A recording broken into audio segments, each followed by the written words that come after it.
Mga kapuso, arestado ang isang nagbebenta ng motorsiklo online ng bagsak presyo. Nabisto kasi ng buyer na iligal ang mga papeles ng kanyang biniling motor. Narito ang eksklusibo kong pagtutok. Bagsak ang presyo kaya hindi raw nakapagtatakang sunggaban agad ng buyer ang mga scooter na ito nakakapost lamang online.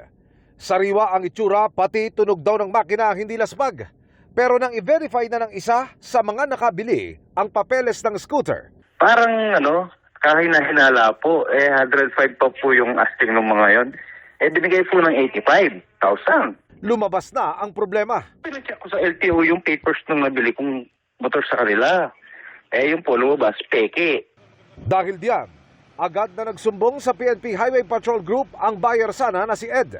At sa isang operasyon, nadakip ng mga pulis ang suspect sa Angeles City, Pampanga.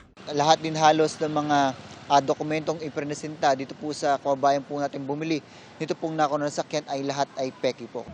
Ayon sa HPG, nakaw ang mga motorsiklo sa Calabarzon at ibebenta sa Region 3, partikular sa area ng Pampanga.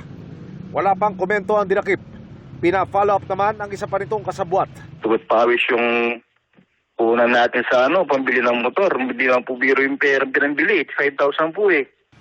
Kung makikipagtransaksyon sa mga buy and sell ng mga sasakyan, tip ng pulisya, dapat sa mga sumusunod na lugar gawin ang pagbayad.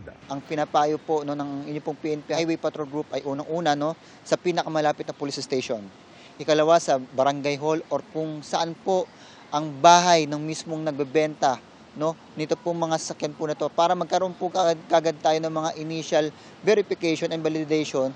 At kung may duda sa papeles ng binibiling sasakyan, Sa public po, maging mausisa po. Lagi po yung i-check sa LTO sa pagbili. Dapo legal yung transaction nyo. Maraming tayong mga red flags na chinecheck. Unang-una kapag masyadong mababa ang presyo, yung mga dokumento, kapag photocopy, yung mga ORCR. Kung meron man kasuspe-suspecha sa talagang texture ng papeles. para sa GMA Integrated News, Emil Sumangil, nakatutok 24 oras.